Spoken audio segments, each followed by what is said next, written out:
Hello കൂട്ടുകാരെ, white പേപ്പറും sketch പെൻസും use ചെയ്തിട്ട് നമുക്കൊരു അടിപൊളി ന്യൂ ഇയർ കാർഡ് ഉണ്ടാക്കുന്നത് എങ്ങനെ കണ്ടു നോക്കിയാലോ. അപ്പോൾ അതിനുവേണ്ടി ഞാനൊരു വൈറ്റ് പേപ്പർ എടുത്തിട്ടുണ്ട്, പിന്നെ കുറച്ച് കളർ പേപ്പർ എടുത്തിട്ടുണ്ട്. കളർ പേപ്പർ ഇല്ലെങ്കിലും നമുക്ക് വൈറ്റ് പേപ്പർ തന്നെ യൂസ് ചെയ്യാം കേട്ടോ.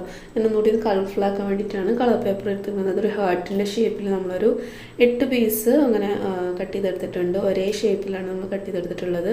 പിന്നെ അതിനൊന്ന് ജോയിൻ ചെയ്യിക്കാനായിട്ടൊരു വൈറ്റ് പേപ്പർ തന്നെ നീളത്തിൽ ചെറുതായിട്ട് കട്ട് ചെയ്തെടുത്തിട്ടുണ്ട്. അപ്പോൾ ഇങ്ങനെ നമുക്ക് വീഡിയോയിൽ കാണുന്ന പോലെ ഫെവിക്കോൾ വെച്ചിട്ട് നമുക്ക് ഇതിന് ഓരോന്നിനും ജോയിൻ ചെയ്തെടുക്കാം. വളരെ എളുപ്പത്തിൽ ഉണ്ടാക്കാൻ പറ്റുന്നൊരു കാർഡാണ് കേട്ടോ. സ്കൂളിലൊക്കെ എല്ലാവർക്കും ന്യൂ ഇയർ ഫ്രണ്ടിനൊക്കെ തിരഞ്ഞെടുക്കുന്ന സമയമായി തുടങ്ങിയിട്ടുണ്ട്. അപ്പോൾ നമ്മുടെ കൈ കൊണ്ട് നമുക്ക് നമ്മളെ ഫ്രണ്ടിന് ഒരു ഗിഫ്റ്റ് ഉണ്ടാക്കി കൊടുക്കുക എന്ന് പറയുമ്പോൾ അത് അവർക്ക് വളരെ ഇഷ്ടപ്പെടും. പ്രത്യേകിച്ച് ഇതേപോലുള്ള ക്രാഫ്റ്റ് ഐറ്റംസ് ഒക്കെ ആകുമ്പോൾ അവർക്ക് ഒത്തിരി ഇഷ്ടപ്പെടും. അപ്പോൾ നമ്മളെല്ലാം ഹാർട്ട് ഷേപ്പ് ഇതുപോലെ ജോയിൻ ചെയ്തെടുത്തിട്ടുണ്ട്, ഒരു ട്രെയിൻ പോലെ ആക്കി എടുത്തിട്ടുണ്ട്.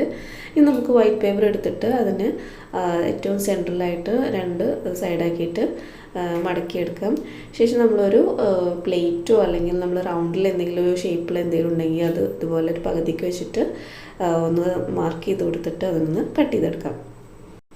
ഇനി വൈറ്റ് പേപ്പർ അവിടെ മാറ്റിയിരിക്കുന്നുണ്ട്.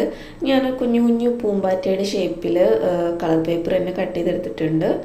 അത് നമ്മൾ ഒന്നിൻ്റെ പുറകെ ഒന്നായിട്ട് ഇങ്ങനെ ഒട്ടിച്ചു കൊടുത്താൽ നമുക്കൊരു 3D ഷേപ്പിലുള്ള ബട്ടർഫ്ലൈസ്, കുഞ്ഞു ബട്ടർഫ്ലൈസ് കിട്ടും. നല്ല ക്യൂട്ടാണ് കേട്ടോ കാണാനായിട്ട്. 3 കളറിലാണ് ഇങ്ങനെ ചെയ്തിട്ടുള്ളത്. നമുക്ക് വൈറ്റ് പേപ്പർ മാത്രമേ ഉള്ളെങ്കിൽ വൈറ്റ് പേപ്പർ വെച്ചിട്ട് മാത്രം ഇങ്ങനെ ചെയ്തെടുക്കാം.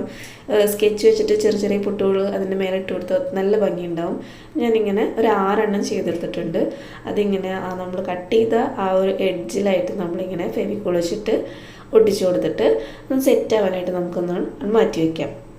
എൻ്റെ ചാനൽ ആദ്യമായിട്ടാണ് നിങ്ങൾ കാണുന്നതെങ്കിൽ പ്ലീസ് സബ്സ്ക്രൈബ് ചെയ്തിട്ട് സപ്പോർട്ട് ചെയ്യണേ കൂട്ടുകാരെ. നിങ്ങളുടെ ഓരോ സബ്സ്ക്രിപ്ഷനും ലൈക്കും ഒക്കെ നമുക്ക് ഒരുപാട് ഇൻസ്പിറേഷനാണ്. അടുത്ത വീഡിയോസ് ഇടാൻ ഒരുപാട് ഇൻസ്പിറേഷനാണ്. അപ്പോൾ നമ്മൾ അടുത്തതായിട്ട് ചെയ്യാൻ പോകുന്നത് നമ്മൾ ആദ്യം മാറ്റി വെച്ചിട്ടുള്ള നമ്മൾ ഹേർട്ടിൻ്റെ ട്രെയിനിൽ നമ്മൾ ഇതേപോലെ വിഷസ് അറിയിക്കുകയാണ്.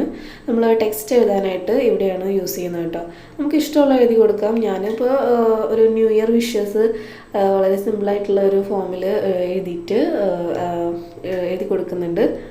നമുക്ക് എന്താണോ ഇതിൽ നമുക്ക് വേണമെങ്കിൽ എന്തെങ്കിലും വരച്ചു കൊടുക്കാം. ഡ്രോയിങ് അറിയാവുന്ന ആൾക്കാരാണെങ്കിൽ, ഇപ്പോൾ ഡ്രോയിങ് ഒട്ടും അറിയില്ലെങ്കിൽ ഇതേപോലെ ജസ്റ്റ് ടെക്സ്റ്റ് മാത്രം എഴുതി കൊടുത്താൽ മതി കേട്ടോ. നമുക്കൊന്നുകൂടി കളർഫുൾ ആക്കണമെങ്കിൽ ഗ്ലിറ്റർ പേപ്പറൊക്കെ ഇങ്ങനെ യൂസ് ചെയ്തിട്ട് ചെയ്യാം കേട്ടോ. അപ്പോൾ നമുക്ക് നമ്മുടെ കയ്യിൽ എന്താണോ, വെറും വൈറ്റ് പേപ്പർ മാത്രമുള്ളെങ്കിൽ നമുക്ക് ഇതെല്ലാം വൈറ്റ് പേപ്പറിൽ മാത്രം ചെയ്തെടുക്കാം. ഇനി നമ്മളിത് എങ്ങനെയാണ് ഒട്ടിക്കുന്നതെന്ന് കാണിച്ചു തരാം കേട്ടോ.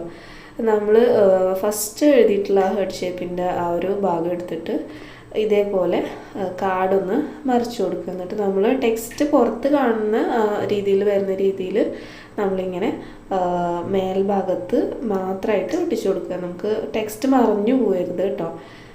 ഇനി നമ്മൾ അതിൻ്റെ ചുറ്റോറായിട്ട് കാർഡിൻ്റെ 4 സൈഡിൽ മാത്രം, ആ അറ്റത്ത് മാത്രമായിട്ട് നമ്മൾ ഫെവിക്കോൾ അപ്ലൈ ചെയ്തിട്ട് അത് തിരിച്ചു വെച്ചിട്ട് നമ്മൾ ഒട്ടിച്ചു കൊടുക്കുക കേട്ടോ. അപ്പോൾ നമ്മൾ ഹേർട്ടിൻ്റെ അവിടെയായിട്ട് നമ്മൾ ഫെവിക്കോൾ വരാതെ നോക്കണം. അപ്പോൾ നമുക്ക് ശരിക്കും അങ്ങോട്ട് പുൾ ചെയ്തിട്ട് ടെക്സ്റ്റ് കാണാൻ പറ്റില്ല കേട്ടോ. ഇനി നമ്മൾ ആ ഫസ്റ്റത്തെ ഒരു ഹാപ്പി ന്യൂ ഇയറിൻ്റെ ആ ടെക്സ്റ്റ് അടിയിലാണല്ലോ, ഫസ്റ്റ് കാണുന്നിടത്ത് മാത്രം നമ്മളൊരു ജസ്റ്റ് ഒരു ന്യൂ ഇയറിനൊന്നുകൂടി എഴുതി കൊടുത്തിട്ട് ഒന്നും കൂടി ഒന്ന് കളർഫുള്ളാക്കി എടുക്കുന്നുണ്ട് കേട്ടോ. അതൊക്കെ ഓപ്ഷനിലാണ്, വേണമെങ്കിൽ ചെയ്യാം, അല്ലെങ്കിൽ അത് സ്കിപ്പ് ചെയ്യാം. ഈ ഒരു സ്കെയിലും സ്കെച്ച് പെന്നും യൂസ് ചെയ്തിട്ട് നമുക്ക് അതിൻ്റെ ബോർഡറൊക്കെ ഒന്ന് വരച്ചിട്ട് ഒന്നും കൂടി ഒന്ന് ഡെക്കറേറ്റീവ് ആക്കിയിട്ട് എടുക്കാം കേട്ടോ. 4 സൈഡ് നമ്മൾ ഇതേപോലെ ഒന്ന് ബോർഡർ വരച്ചു കൊടുത്തിട്ടുണ്ട്. ഇനി നമുക്ക് ഓരോ സ്കെച്ച് പെൻസ് ഓരോ കളറുകൾ മാറി മാറി എടുത്തിട്ട് ഇങ്ങനെ കുഞ്ഞു കുഞ്ഞു ഡോട്ടുകൾ, ചെറുതും വലുതായിട്ടുള്ള കുഞ്ഞു കുഞ്ഞു ഡോട്ടുകൾ അവിടെ ഇവിടെയൊക്കെ ഇട്ട് കൊടുത്താൽ ഒന്നും കൂടി ഒന്ന് കളർഫുള്ളാക്കി എടുക്കുന്നുണ്ട്. നല്ല ഭംഗി കേട്ടോ കാണാൻ ചെയ്തു വന്നപ്പോൾ.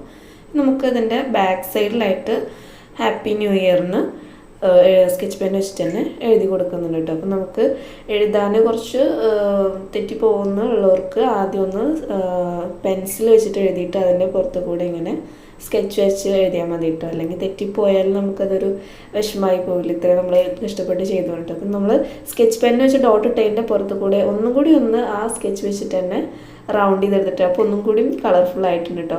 നമുക്കിത് പുള്ളി ചെയ്തെടുക്കുമ്പോൾ അടിപൊളിയായിട്ട് നമ്മുടെ കാർഡ് ഇവിടെ വന്നിട്ടുണ്ട്. Wish you A happy new year, wish you A great year ahead എന്ന് ഞാൻ നല്ല പുൾ ചെയ്തെടുത്തപ്പോൾ നമുക്ക് വന്നിട്ട് നമ്മളെ ഫ്രണ്ടിൽ നിന്ന് കാണുമ്പോൾ വളരെ സന്തോഷമാവട്ടെ. എനിക്ക് ഇഷ്ടപ്പെട്ടു. നിങ്ങൾക്ക് ഇഷ്ടപ്പെട്ടോ ഇല്ലയെന്ന് കമൻറ്റ് ബോക്സിൽ അറിയിക്കുക. അപ്പോൾ ഇനി ഇത്തരത്തിലുള്ള വീഡിയോസ് നിങ്ങൾക്ക് കാണണമെങ്കിൽ പ്ലീസ് എൻ്റെ ചാനൽ സബ്സ്ക്രൈബ് ചെയ്ത് വീഡിയോസൊക്കെ കണ്ട് സപ്പോർട്ട് ചെയ്യുക. ഇനി ഇത്തരത്തിലുള്ള വീഡിയോസ് അപ്ലോഡ് ചെയ്യുന്നതായിരിക്കും. അപ്പോൾ വരാനിരിക്കുന്ന വർഷം എല്ലാവർക്കും ഒരു സൂപ്പർ ഡ്യൂപ്പർ ഇയർ ആയിരിക്കട്ടെ എന്ന് ഞാനും ആശംസിക്കുകയാണ്. ഇത്രയുള്ള വീഡിയോ. താങ്ക്